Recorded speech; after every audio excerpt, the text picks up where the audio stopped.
안녕하세요. 2주차 역학의 발전 과정 강의 시작하도록 하겠습니다.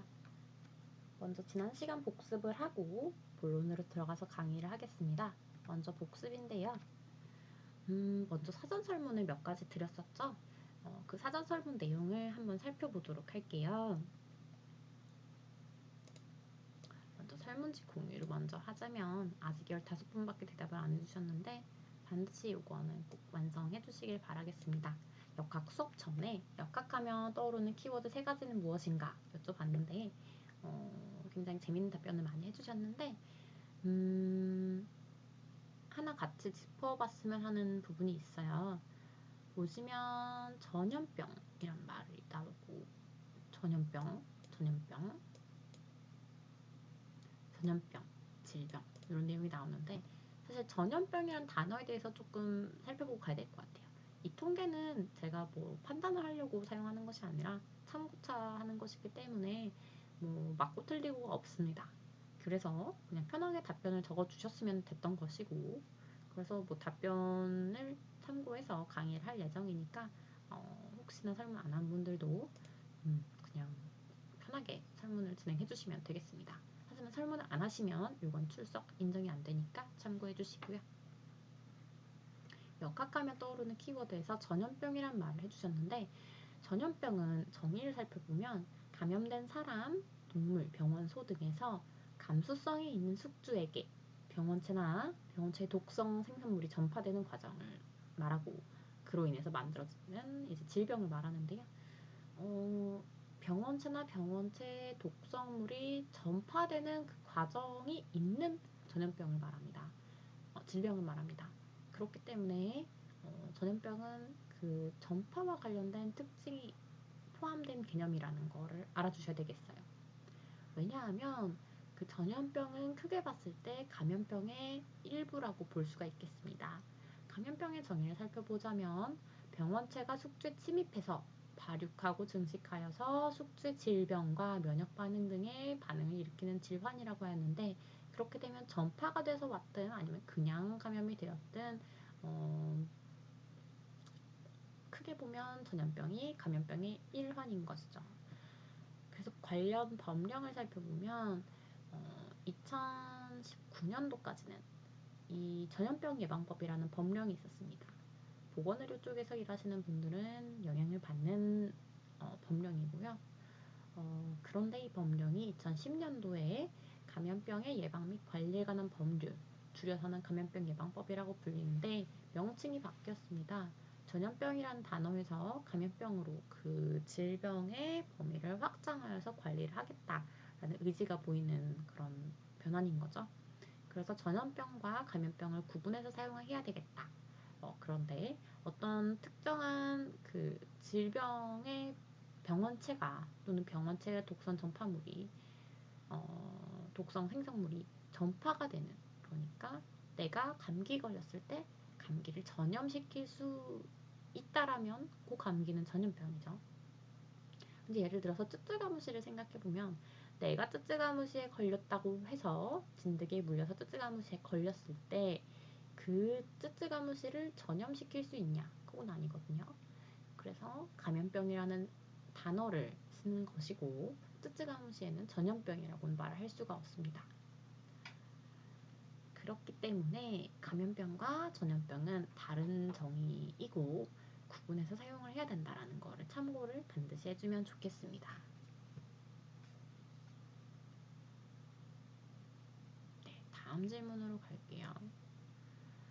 서영이는 우리나라 사람들의 평균 키가 몇인지 궁금해 직접 조사를 하기로 하였습니다. 어떤 방법으로 조사를 할 수 있을까? 우리나라 사람의 평균 키가 궁금하여서 조사를 하기로 했는데 그럼 어떤 조사 방법을 쓸지 우리나라 사람들의 평균 키를 구하려면 어쨌든 측정을 해야 되는데 우리나라 사람들이라고 대표성을 가질 수 있는 집단이 혹시 있을까? 이런 부분을 한번 볼게요. 몇 명을 대상으로 친구들 키를 알아서 평균을 구한다. 다양한 연령층을 대상으로 다양한 기관을 나타내고 어떤 지역을 말한다든지 아니면 모든 사람 측정할 수 없으니 나이대를 정해서 남자 여자를 나눠서 재밌는 답변도 있었습니다. 주사하기 때문에 비용과 시간이 부족하다. 표본조사를 선택하겠다. 또는 어떤 고등학교에 가서 직접 물어본다. 여기에서 다양한 답변이 있었는데 다양한 연령층을 상대로 조사한다. 이렇게 하는 이유는 우리나라 사람들의 평균 키가 궁금하기 때문에 우리나라 사람들은 특정한 연령대만 있는 것이 아니죠. 그래서 다양한 연령층으로 구성이 되어 있기 때문에 그 연령층을 대표할 수 있는 어떤 기관에 가서 측정을 하겠다고 합니다. 굉장히 좋은 접근법이에요. 어린이집, 초중고교, 대학교, 회사, 요양원 등에 가서 다양한 연령층을 표본으로 삼아서 조사를 하겠다라는 부분이 있었고 조사 방법은 설문지라고 합니다. 모든 사람을 측정할 수 없으니 성장이 멈춘 나이 20대, 30대로 한정해서 수도권 대상으로 조사하겠다. 근데 여기서 또 좋았던 점이 남녀 각각 10명씩 뽑겠다. 숫자는 조금 적은 것 같긴 합니다. 이 남자와 여자가 실제로 대표성을 띌 수 있을지가 약간 의문이긴 한데 남자와 여자를 절반씩 나누겠다 라는 점이 좋았습니다. 여기서 성장이 멈춘 20, 30대로 정했다라는 말은 이제 20대까지는 성장을 해서 키가 바뀔 수 있지만 20대 이상은 사실은 성장이 멈춰서 그 키 그대로 좀 작아질 수는 있지만 노화로 인해서 계속 간다라는 특징이 있죠. 그래서 성인의 나이를 대표하는 값을 추정해 보겠다 약간 이런 뜻인 것 같아요. 직접 조사하는 건 범위가 넓고 서양인 개인이 조사하는 거기 때문에 비용과 시간이 부족하다. 굉장히 중요합니다. 회사에서 어떤 교육을 하고 만족도 조사를 할 때도 아니면 뭐 학생회에서 어떤 정책을 시행했을 때 그 정책에 대한 만족도 조사, 비용 효과 조사, 정책의 효과 평가 이런 것도 이제 설문조사와 관련된 내용인데 그런 조사를 할 때도 비용을 고려해야 되고 시간을 고려해야 합니다. 설문조사는 현실이니까요. 네, 그렇기 때문에 전수조사가 아닌 표본조사를 선택을 하여서 집단 전체를 추정하도록 하겠다. 경기도에 거주하는 학생 100명을 대상으로 개인 면접법으로 측정해본다. 특정하게 숫자를 정해준 게 굉장히 좋았고 그다음에 개인 면접법으로 측정을 해본다라고 했는데 설문조사인지 아니면 직접 측정을 하겠다는 건지 이런 건 조금 더 명확히 적어줬으면 좋겠지만 어쨌든 이런 부분이 고려를 해서 조사를 할 때 사용이 돼야 된다라는 부분이고요. 좋은 예시라서 가져와 봤습니다. 실제 우리나라 사람들의 평균 키를 구하려면 전체를 구할 수 없으니 표본을 선택하여서 집단 정체를 추정해야 하겠고요. 실제로 다 조사하면 좋겠지만 조사하는 시점도 중요하겠죠. 어린 아이들 같은 경우에는 키가 쑥쑥 크기 때문에 어떤 사람은 3월에 조사하고 어떤 사람은 뭐 12월에 조사를 한다면 그 사이에 키가 커져서 그러면 그때 우리가 측정한 키는 언제 키라고 볼 수 있느냐 이런 문제가 생길 수도 있거든요. 그래서 표본을 설정하여서 우리나라 사람들의 평균 키를 추정할 수 있게끔 우리나라 사람들을 대표하는 표본을 뽑는다. 키를 측정한다. 평균을 구한다. 이런 순서가 되겠고요. 근데 또 한계가 어떤 사람들 연령층을 대상으로 조사를 하기 때문에 그 연령을 대표하는 사람들을 어디서 조사할 것이냐. 서울에 한 명, 뭐 제주도에 한 명, 뭐 대구에 한 명, 광주에 한 명, 강원도에 한 명 이런 식으로 있다면 이제 조사를 하러 전국을 가야 되는 상황이 될 텐데 그런 것보다는 어떤 대표성이 있는 집단을 선정하여서 아니면 뭐 어디 기관에서 대표성이 있도록 선정하여서 뽑는 방법이 또 현실적으로는 가능한 방법일 수 있습니다. 그래서 이제 여기에서는 이분은 자신의 집과 가까운 어린이집, 초중고교, 대학교, 회사, 요양원 등에서 조사를 한다고 했는데 꼭 집과 가깝지 않더라도 어디 대표성을 띌 수 있는 집단이 있다면 거기에 선정을 할 수가 있겠고 보면 대부분이 설문조사로 물어본다고 질문을 했어요. 답변을 했어요. 근데 아마 설문조사가 손쉬운 방법이어서 조사를 한다고 했는데 사실 평균 키라는 그런 특정하게 측정이 가능한 부분이 있다라면 직접 측정을 하는 것이 오차를 줄일 수 있는 방법이겠습니다. 그렇지만 불가능할 땐 설문조사를 할 수도 있죠. 그리고 다양한 연령대를 대상으로 해야 된다. 왜냐면 우리나라 사람들의 평균 키를 구하려면 우리나라 사람들을 대표하는 값을 구해야 하고, 그러려면 연령대가 다양하게 구성이 돼야 되니까요. 제한된 연령으로 할 수도 있다. 이럴 때는 이제 이렇게 어떤 대표성을 띠는 집단을 선정을 하여서 구할 수도 있는데, 이럴 때는 성인의 키를 측정하는 것으로 한정이 되겠죠. 전수조사를 할 수도 있고 표본조사를 할 수도 있는데, 표본조사가 여기에선 더 낫겠다. 표본을 선정을 할 때는 표본 숫자를 정해야 되고, 이게 정말로 추정이 가능한 숫자인가, 대표성이 있게끔 전체를 추정하는. 그리고 그러면 그 표본을 샘플링하는 방법은 어떤 방법이 있을까, 이런 부분을 고민을 한번 해보면 좋겠어서 문제를 냈던 부분이고요. 보겠습니다. 우리나라 사람들의 평균 키를 검색을 해봤더니 지난해 174.9로 나타났다. 쭉쭉 나왔는데 2017년도에 그렇다네요. 그런데 보면 어떤 특징을 찾을 수 있습니다. 우리나라 사람들의 평균 키를 검색을 했는데 나오는 대부분의 결과들이 20세 기준 성인 남성, 성인 여성, 성인의 키를 나타내고 있네요. 몇 년도 기준 여성 평균 키 몇, 이런 말이 나오는데, 이렇게 특정하게 연령을 선정하는 이유는 그렇다고 보시면 될 것 같아요. 예를 들면 어떤 특정한 성인이 되면 키가 멈추게 되는데 그 키로 평생을 가게 되는 것이죠. 그러면 전체 우리나라 대표 사람들의 전체 평균 키를 구한다면 60년대 태어난 사람, 70년대 태어난 사람, 쭉쭉쭉 와서 2020년도에 태어난 사람까지 이 사람들의 전체 키 평균이 되는 것이고, 사실은 20살이 넘으면, 그러니까 2000년대에 이전에 태어난 사람들은 이미 키 성장이 멈췄죠. 그래서 지금은 키가 더 크지는 않고 계실 거고 쭉 그 키를 유지하실 겁니다. 그 전까지는 2000년대 이후에 태어나신 사람들은 키가 성장을 하겠지만요. 그래서 어떤 특정한 나이대에 이르면 더 이상 키 변화가 없습니다.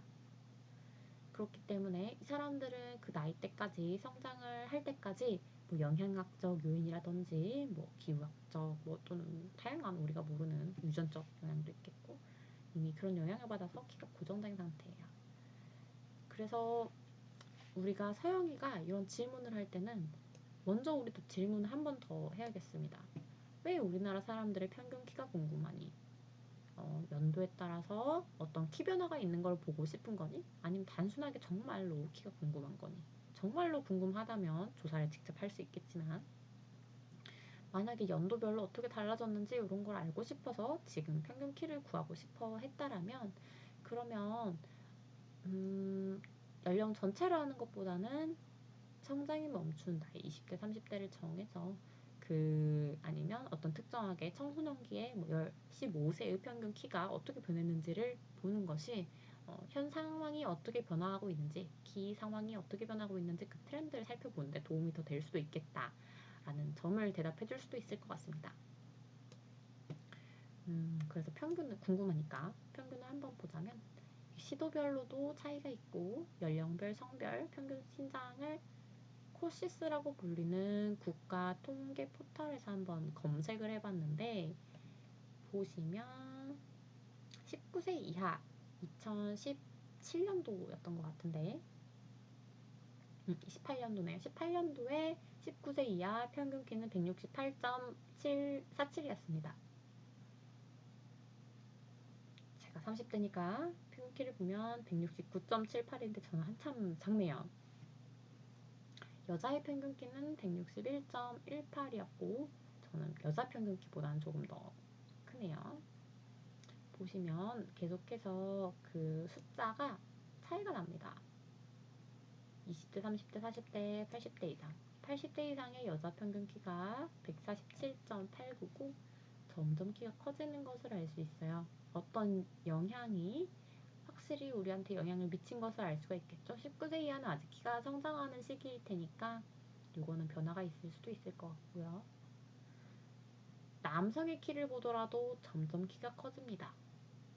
지금 평균 키는 173, 174 정도 되네요.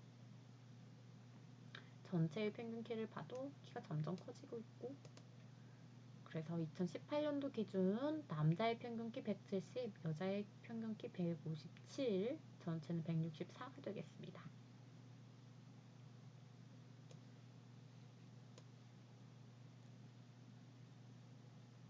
다음 문제. 서영이는 평소 인스타그램을 즐겨 하는데 요새 기분이 안 좋은 서영이가 평소처럼 인스타그램을 봤더니 나 빼곤 다 행복한 것 같다. 그래서 더 우울해진 것 같아요. 왜 그럴까요? 여기에 답변이 굉장히 창의적으로 많이 해주셨어요. 근데 요거는 제가 질문을 명확하게 안 줘서 이런 답변이 온 것 같은데, 제가 묻고 싶었던 거는 왜 이런 상황이 일어났을까? 였는데 여기에 대해서 저는 이 상황을 분석을 하길 바랬는데 역학적으로 분석을 하길 바랬죠, 당연히. 그런데 학생 여러분들이 답변해 주신 거는 뭐 정신의학적, 심리학적, 사회적 뭐 이런 식으로도 답변을 많이 해주셔가지고 제가 질문을 잘못했구나 생각했습니다. 비교의식이 있다라든지 보이는 것뿐이다. 이런 것도 다 맞는 말이에요, 사실은. 맞는 말인 것 같아요, 제 생각에도. 그런데 이제 제가 궁금했던 부분은 이런 부분일 것 같아요.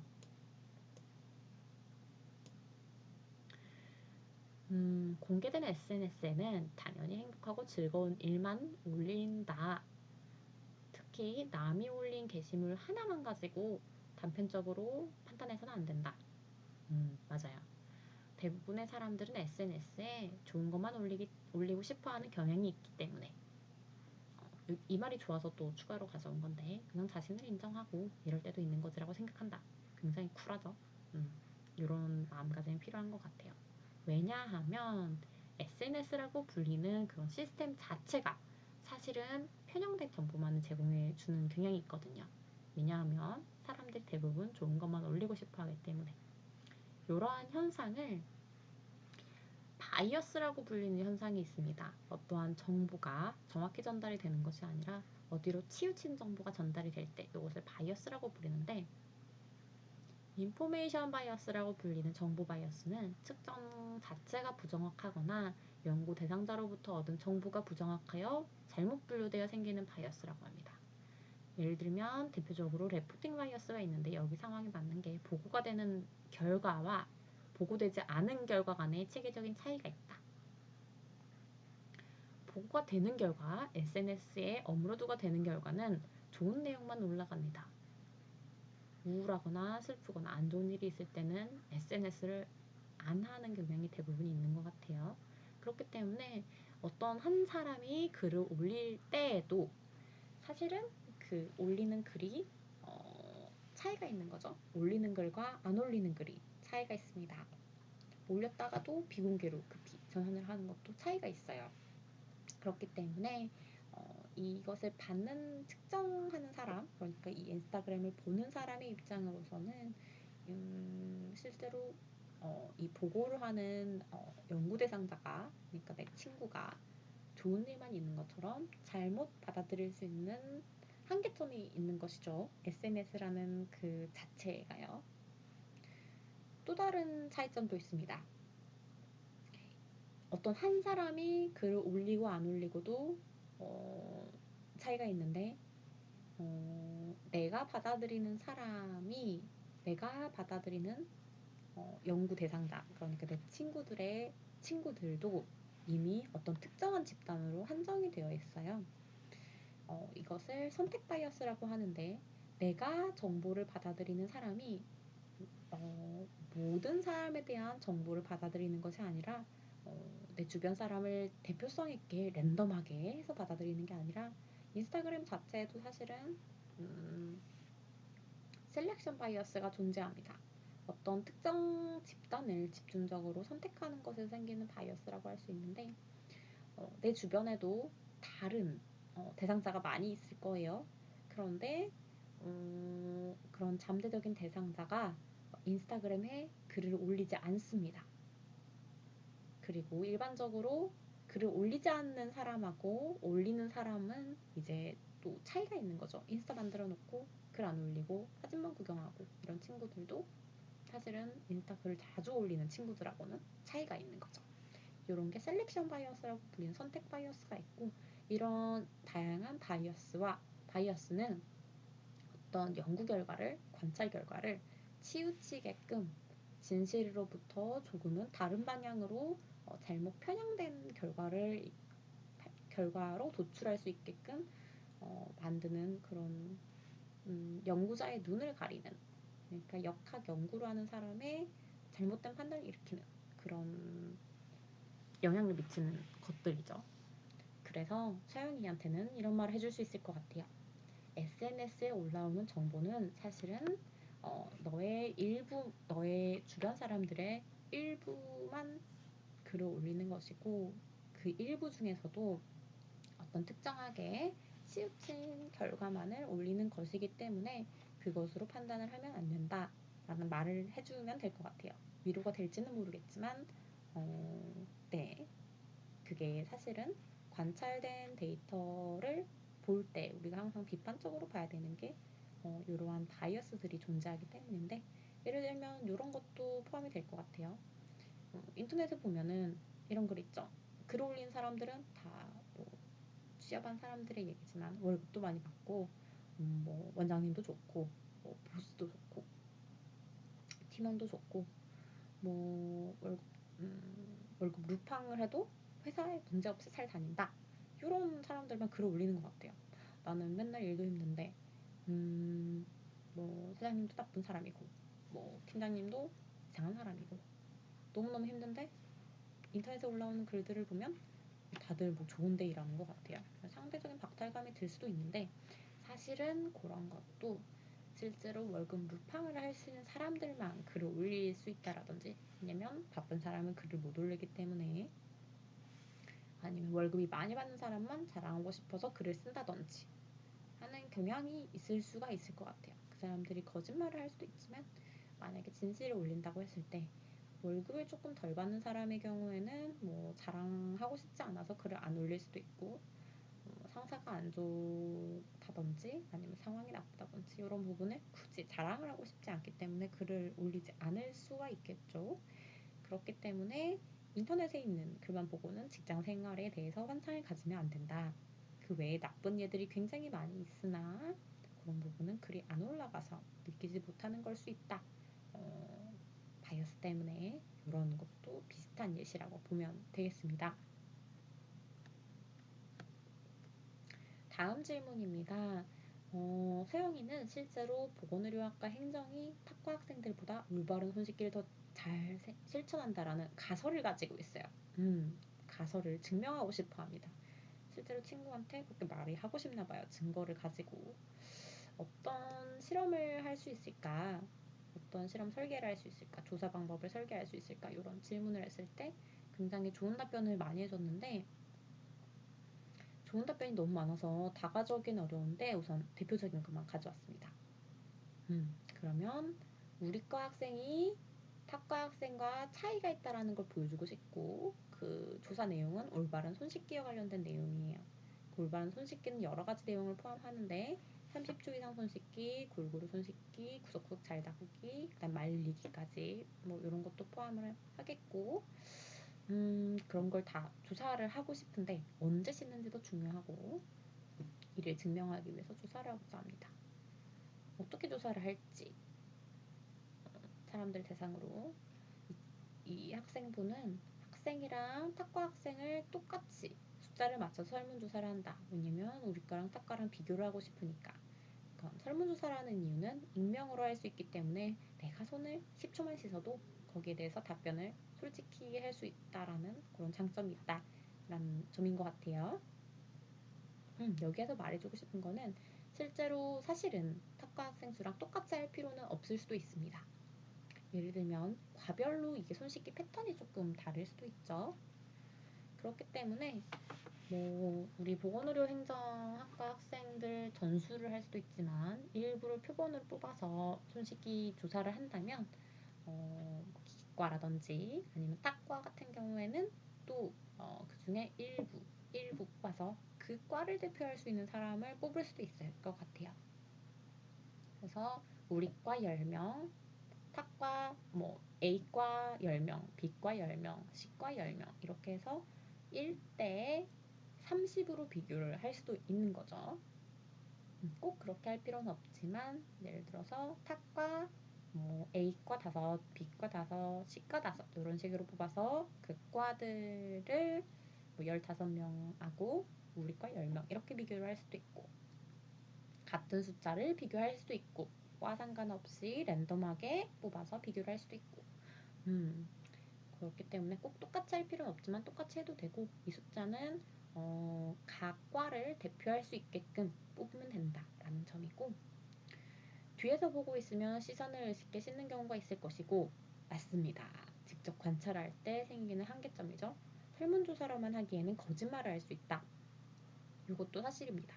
사실 부끄러운 점이 있을 때는 거기에 대해 솔직히 답변을 하기는 어려운 경우가 있어요. 설문조사를 할 때도요. 익명이라고 하더라도 그렇기 때문에 이 친구의 의견을 보면 학과 전용 화장실을 두고 그곳만 사용하게 하고 A과는 A 화장실, B과는 B 화장실, 액체 비누를 30번 누를 수 있는 양을 두고 화장실 입구에서 화장실에 들어가는 사람 수를 센다. 그래서 실제로 화장실을 이용하고 나서 이 사람이 손을 씻었는가, 화장실 이용 후 손 씻기 조사를 하고 싶다라는 거네요. 여기에서 관찰 수는 30입니다. 그리고 30명이 들어가고 나왔는데 화장실을 분명히 이용했는데 비누를 안 썼다면 30명 중에 아무것도 줄어들지 않았을 것이고 썼다면 비누가 얼마나 남았는지 줄어들었을 테니까 살펴본다. 또 비누를 짜면 여기서 또 측정 방법이 있습니다. 30초 동안 노래가 나오게 하고 노래가 끝나지 않았는데 화장실에서 나오면 올바른 손 씻기를 하지 않았다. 굉장히 좋은 접근이에요. 올바른 손 씻기라는 정의를 이분은 화장실을 이용하고 손을 씻어야 된다 라는 점, 비누를 사용해야 된다 라는 점, 비누를 사용해서 30초 동안 노래가 나오는 동안 손을 씻어야 된다. 이런 모든 정의를 이 조사에 포함을 시켰습니다. 어떠한 조사를 하고 싶을 때 이런 올바른 손 씻기라든지 기침 예절 이런 특정한 부분에 대해서 조사를 하고 싶다면 그 부분에 대한 정의를 명확하게 하여서 그 정의를 지키는지에 대해서 꼼꼼하게 물어봐야 더 좋은 조사가 될 수가 있습니다. 이 친구의 이 답변은 굉장히 좋았어요. 그리고 실제로 직접 관찰법이라든지 설문조사법은 그 관찰 방법에 의해서 측정 방법에 의해서 한계가 있을 수 있습니다. 그래서 병원 같은 경우에서 실제로 사용하는 방법이 여기서는 액체 비누였지만 병원에서는 자꾸 환자 보기 전, 환자 보고 후, 시술 중 등등 여러 가지 상황에서 손 위생을 많이 시행을 하는데 그 손 위생을 하는 방법이 이제 알코올젤을 손에 짜서 바르는 방법이 있죠. 근데 알코올젤을 손에 바르면 한 번 짜면 무조건 손 소독을 해야 되기 때문에 무조건 짜면 사용한다고 볼 수 있습니다. 그래서 어떠한 병동에서 아니면 어떤 병실에서 어떤 카트에 있는 알코올 젤의 사용량이 얼마나 되는가를 측정을 하게 된다면 그 과에 있는 아니면 그 병동에 있는 간호사들이 어떠한 상황에서 알코올 젤 사용량이 다른 병동에 비해서 어떤 차이가 나는지 아니면 이 정도 사용할 거라고 예상을 했는데 그 이상을 썼는지 그것보다 덜 썼는지 손 위생 수행 정도를 비교를 할 수 있는 거죠. 의견도 있었습니다. 직접 관찰을 한다면 시선을 의식하는 경우가 있기 때문에 동영상으로 촬영 후에 비교 후 결과를 살펴본다. 이것도 굉장히 좋았어요. 실제로 관찰을 하면 어떤 관찰자가 있을 때 거기에 영향을 받아서 손 씻기 비율이 변화한다라는 그런 차이점이 있었습니다. 보고가 있었습니다. 그렇기 때문에 동영상으로 촬영한다면 그 사실을 모르게 했을 경우에 그런 특정자 바이어스 없이, 특정자에 의한 영향이 없이 결과를 객관적으로 볼 수도 있을 것 같아요. 단면 연구를 실시하는 경우도 있겠죠. 어떤 시점을 정해서 그 시점 동안에 손을 얼마나 씻었는지를 물어보는 방법도 있습니다. 동영상으로 촬영 후 비교도 있고, 이 친구의 의견도 굉장히 좋았습니다. 내가 증명을 한다면 설문조사와 관찰조사 둘 다 할 것이다. 탁과 학생들과 우리과 학생의 숫자를 맞추고 1차로 설문조사 후 관찰조사를 하면 좋겠다. 코로나19가 심각할 때는 또한 이게 영향을 더 이제 조사를 하는 것만으로도 홍보를 할 수 있기 때문에 더 좋을 것 같다라는 의견도 줬는데 의견이 굉장히 좋았어요. 사실은 저도 실제로 이런 조사를 하게 된다면 1차로는 설문조사를 하고 2차로는 관찰조사를 할 것 같아요. 그냥 관찰조사로는 조사할 수 있는 사람의 숫자가 그렇게 많지 않습니다. 시간도 많이 들고 실제로 관찰을 하게 되면 관찰자 바이어스가 생길 수가 있고 동영상을 찍는 방법이 사실은 객관적이고 굉장히 좋지만 화장실에 설치를 하는 것 자체가 사실은 윤리 위반일 수가 있거든요. 그래서 직접 눈으로 관찰을 하는 것도 한계가 있어서 손쉽게 설문조사를 할 때는 관찰하는지 모르게 그냥 거기 우연하게 있는 것처럼 자기도 손을 씻는 것처럼 있으면서 아니면 주변에서 들어가는 것처럼 해서 측정을 한다고요. 이 사람이 손을 씻는지 이런 걸 볼 수도 있고 어쨌든 관찰조사와 설문조사를 둘 다 해서 여기에서 얻을 수 있는 결과를 살펴보고 뭐가 더 객관적인지 이런 걸 비교해 볼 것 같아요. 제가 조사를 하더라도. 그리고 그 조사 방법은 앞에서 뭐 30초 노래 비누 노래 이런 것처럼 시간도 측정을 할 것 같고 어디 씻는지 이런 부분을 다 측정을 할 것 같은데 여기에서 생길 수 있는 바이어스가 또 있습니다.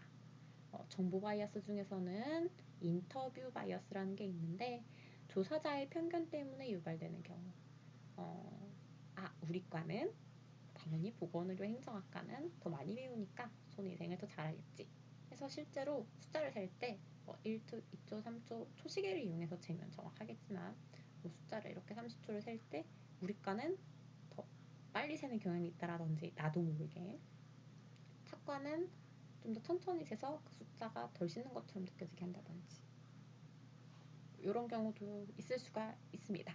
나도 모르게 생기는 부분이고 시간 바이어스는 시간의 흐름에 따라서 개인들 요인이 변화해서 발생하는 경우인데 예를 들면 코로나가 유행하기 전에 측정을 했다고 할게요. 서울 지역에, 서울 경기 지역에 코로나 유행이 이렇게 크게는 없었습니다.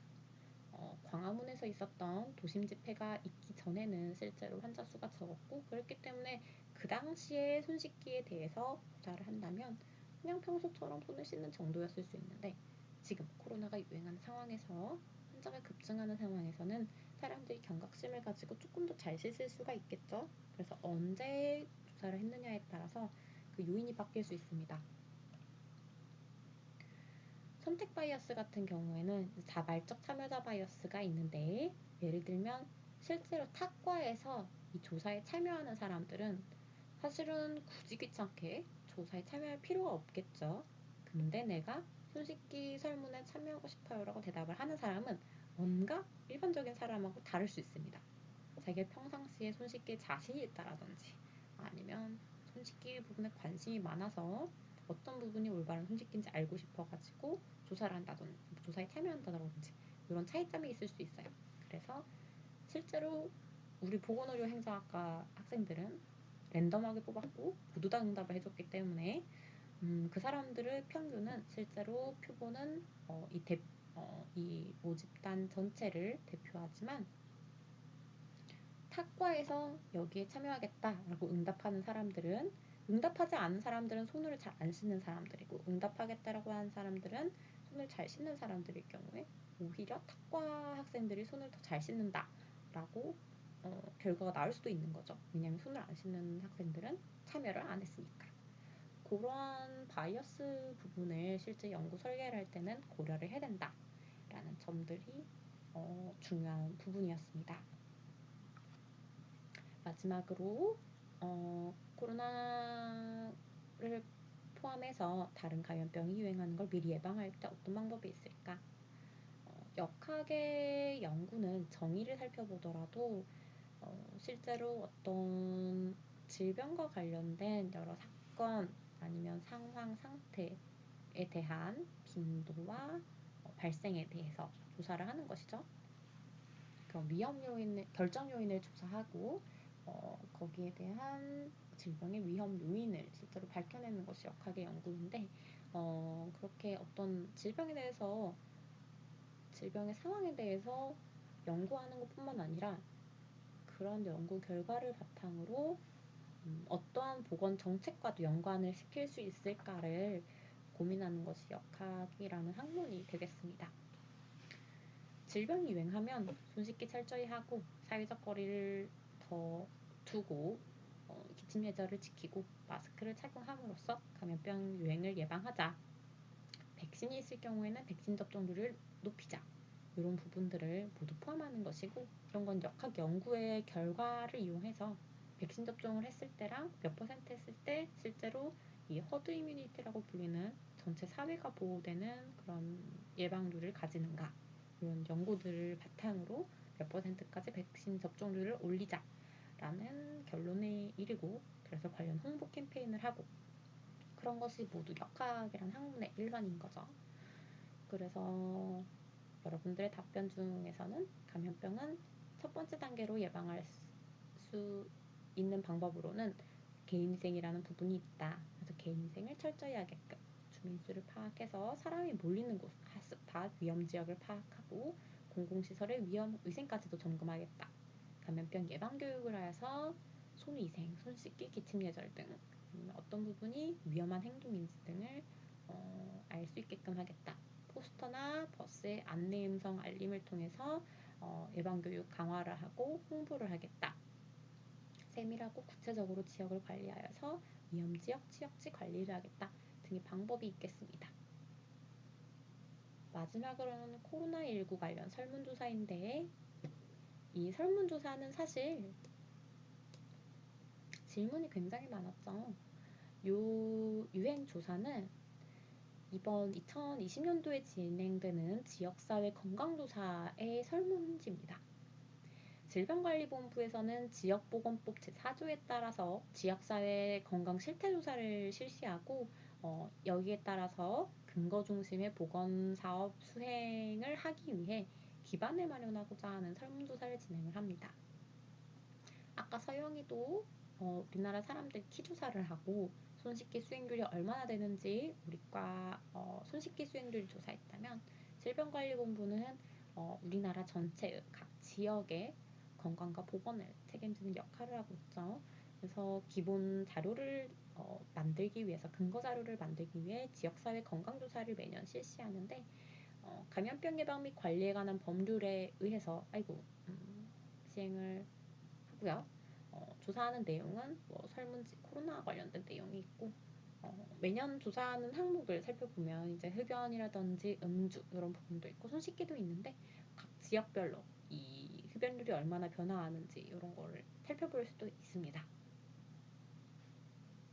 그런데 여기에서도 물론 응답 바이어스가 있네요. 이 바이어스는 결과의 편향성을 가져올 수가 있는데 예를 들면 거짓말을 하거나 지시에 불성실하게 임하는 것에서 생길 수 있는 바이어스인데 여러분이 만약에 설문을 귀찮아서 대충 했다라든지 아니면 평소에는 손을 그렇게 씻지 않는데 조금 더 잘 씻는다고 대답을 해야 될 것 같다라든지 교수님한테 답변을 할 때는 안 좋은 모습을 보일 수 없어서 그런 것들이 이제 인터넷 설문조사일 때 아니면 민감한 질문일 때 응답이 편향되게 나오는 결과가 있을 수 있습니다. 예를 들면 평소에 손을 씻을 때 30초 이상 흐르는 물에 꼼꼼히 손을 씻었습니까? 라고 했을 때 항상 30초 이상 흐르는 물에 씻었다. 쉽지 않은데 71%가 나왔습니다. 자주 씻었다 7.1%, 가끔 씻었다 14.3%, 거의 씻지 않았다 7.1%인데 사실 이 결과를 그러면 2019년도에 작년이죠. 작년에 손씻기 실태조사 결과랑 살펴보겠습니다.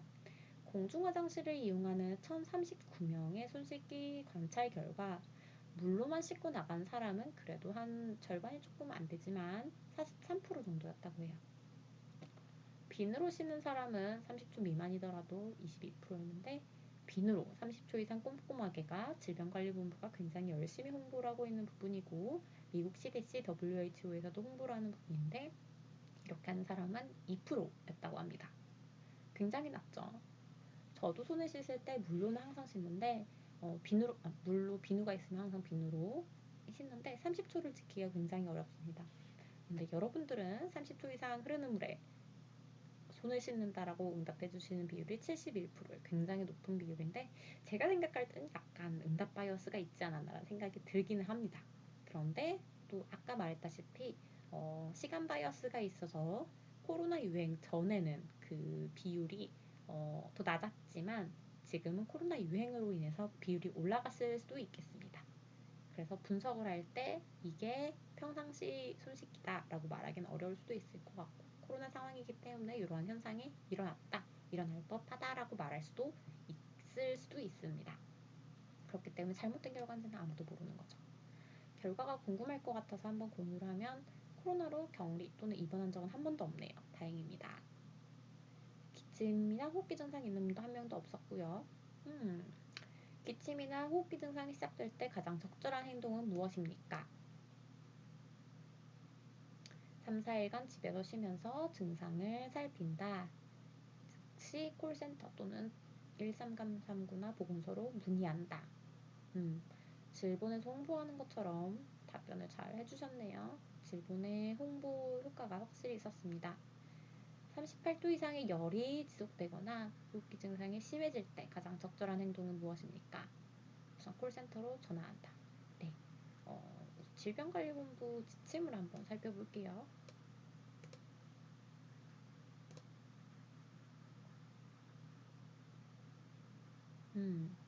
증상이 있을 경우에는 먼저 등교나 출근을 자제하고 호흡기 증상이 시작될 때는 3, 4일간 경과를 관찰하면서 집에서 쉬는 것이 일반적으로 권장되는 방법입니다. 그렇기 때문에 호흡기 증상이 시작될 때는 먼저 집에서 쉬면서 증상을 살펴보고 심해질 경우에는 콜센터, 관할 보건소로 연락을 해서 선별진료소를 방문을 하는 것이죠. 여기서 선별진료소를 방문해준다고 했는데 사실은 이것도 맞는 이야기이기는 하나 선별진료소를 바로 가면 검사를 못 받을 수도 있습니다.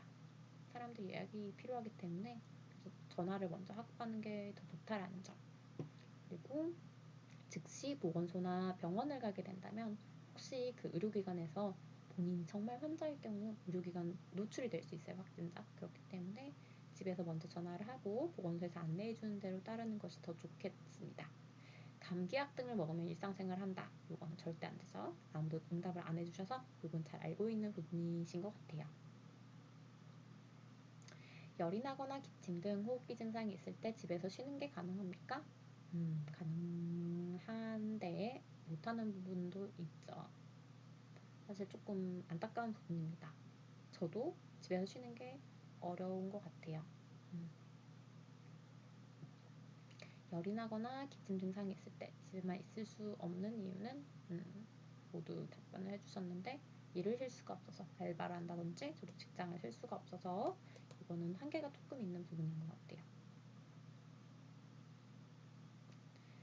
개인위생 수칙 관련된 내용은 발열 증상이 없는 분이 대부분이어서 다행이고 기침을 하는 것도 해당이 없는 부분이 있네요. 할 때 이렇게 옷소매로 입과 코를 가리고 기침을 하는 방법을 모두 요새는 잘 지켜주시는 것 같아요. 매우 그렇다, 그렇지 않다. 갑자기 재채기 나오면 가리기 어려운 때도 있는데 그래도 기침 시 옷소매로 입과 코 가리기 잘 지켜주면 좋겠습니다. 환기도 매우 잘 하는 편이셨고 소독은 그렇게까지는 많지 않았지만 그래도 최대한 잘 닦으려고 노력은 했던 것 같아요. 이런 실내 시설에서 불특정 다수가 이용하는 실내 시설에서 마스크 착용했습니까? 항상 차기가 어려울 수는 있는데 그래도 모두 다 긍정적인 답변을 해주셨어요. 잘 지키고 계신 것 같아요. 2m 이상 거리 두기 어려운 경우에도 잘 지켜주시는 것 같고 최근 일주일 동안 기간을 특정해서 물어봤죠. 이러한 이유는 잘하고 있나요? 라고 두루뭉실하게 물어볼 경우에는 잘하는 것 같아 라고 해서 일반적인 답변을 하는 경우가 있기 때문에 어떤 기간을 특정해 주게 된다면 다시 한번 내 생활을 객관적으로 볼 수 있는 그런 지표가 되어 주거든요. 그래서 기간을 설정해줬고 사회적 거리두기는 잘 실천했는지 물어봤을 때 매우 그렇다, 그렇다가 대부분이 차지했고 해당 없음 이런 데를 안 가는 분도 계셨네요. 병문안 자제하기 갈 일이 없었습니다. 다행이죠. 갈 때는 매우 잘 지켜주셨던 거 그것도 좋은 개인생 수칙입니다. 모임이나 행사 자제하기 해당이 없는 분도 있었고 매우 그렇다, 그렇다. 외출을 다들 자제하고 있죠. 모이지 않더라도 연락하기 매우 그렇다도 있는데 그렇다도 있고 그렇지 않다는 적네요. 네, 이것도 거리는 멀어도 마음은 가까이 잘 지켜주시고 계시고요. 손 씻기 관련된 내용입니다. 항상 씻었다. 식사하기 전에 자주 씻었다. 가끔 씻지 않았다. 외출해서 외식할 때는 손 씻기가 쉽지 않을 수 있습니다. 그럴 경우에도 최대한 손을 잘 씻어주시고 어려울 경우에는 손 소독제 가지고 다니면서 씻는 것도 좋은 방법입니다. 화장실 다녀온 후에는 사실 거기 바로 손 씻는 곳이 있기 때문에 항상 씻는 분이 많은 것 같아요. 외출해서 돌아와서는 얼마나 자주 씻느냐도 항상 씻고 자주 씻고 30초 이상 흐르는 물에 꼼꼼히 손 씻기가 쉽지 않은데 네, 퍼센트가 바뀌었네요. 60% 정도는 그래도 항상 씻어주시는 것 같아요. 손 씻을 때 비누나 손세정제 사용률도 80% 이상 다 합치면 90% 정도 되네요. 이것도 잘 지켜주시고 계시네요. 손소독제 사용률도 차이가 있고 일상생활 변화는 10점 만점이 일상생활이고 완전한 정지라고 봤을 때 한 5점 정도 아주 많이 나빠진 경우도 있고 비슷한 경우도 있고 5점 정도로 절반은 줄어든 경향이 보입니다. 걷기 활동도 많이 줄었고요. 수면 시간은 더 늘었습니다. 아마 집에 있는 시간이 길어져서 그렇게 된 것 같고요. 인스턴트 식품은 더 많이 먹는 경우가 많아진 것 같고 배달 음식도 더 많이 시켜 먹는 것 같아요.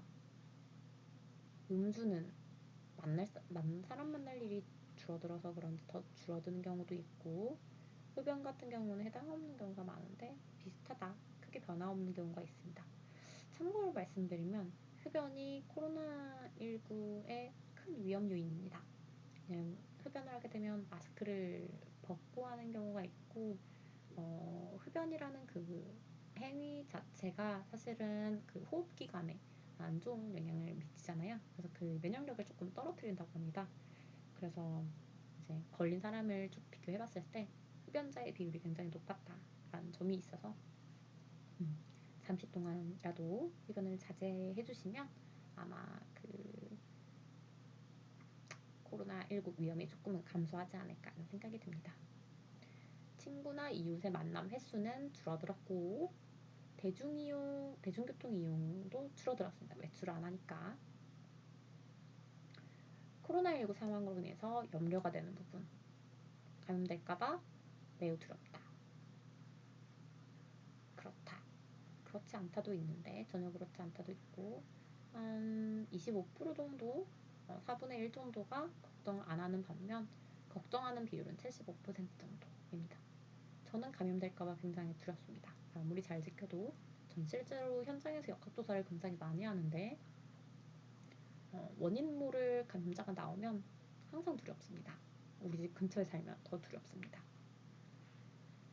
코로나19에 감염되면 죽을 수 있을까봐 염려된다. 그렇다. 한 30% 정도, 3분의 1 정도는 이제 걱정을 하고 조금 안 되게가 뭐 보통이다. 조금 더 많이, 3분의 1보다 조금 더 많이가 그렇지 않다. 20대 같은 경우에는 사실은 그렇게 치명률이 높지 않죠. 걸린 환자 대비 사망자의 비율이 높지 않습니다. 하지만 기저질환이 있다라든지 면역 저하자 같은 경우에는 그 치사율이 올라갑니다. 그렇기 때문에 혹시라도 기저질환이 있다면 최대한 외출을 삼가고 개인 위생수칙, 방수칙을 잘 지키는 것이 중요하겠고 주변으로부터 비난이나 피해를 받을까봐 염려된다. 매우 그렇다. 그렇다. 보통이다. 그렇지 않다. 그렇다. 저는 굉장히 염려가 됩니다. 왜냐하면 전 역학조사를 하기 때문에 그 대구시에서 역학조사 하는 분들이랑 자주 만나는데 제가 확진을 받으면 옆에서 역학조사 하시는 분들도 다 다 접촉자입니다. 그렇기 때문에 그 피해가 너무 걱정이 돼서 최대한 그 외출을 자제하는 편이에요. 혹시나 제가 감염이 되면 주변에 피해를 받을까봐 그 부분이 가장 걱정이 되기 때문이고 건강 취약자가 있는 경우에는 감염될까봐 염려가 될 수 있습니다. 왜냐하면 말씀드렸다시피 치명률이 높습니다. 중증 환자로 발전할 수 있는 가능성이 있기 때문에 그 부분은 조금 걱정스러울 수 있을 것 같고요. 경제적 피해가 올까봐 두렵다. 그렇습니다. 이 부분은 사회적으로 큰 영향이 있죠. 네. 이런 질문들을 다 같이 함께 봐봤는데요. 응답 바이어스가 있을 수 있지만 어쨌든 제가 조사를 한 부분은 올해 나올지 아니면 내년에 나올지 결과가 언제 나올지는 모르겠지만 그 지역사회 건강조사 결과가 나오면 그 서영대 보건의료 행정학과 학생들의 결과랑 비교를 해볼 수도 있을 것 같아요. 그래서 우리과 학생들은 뭐 순식길에 얼마나 했는데 전국 평균을 봤을 때 거기보다 높았다 낮았다 뭐 이런 걸 비교해보면 조금 재밌을 것 같죠. 네.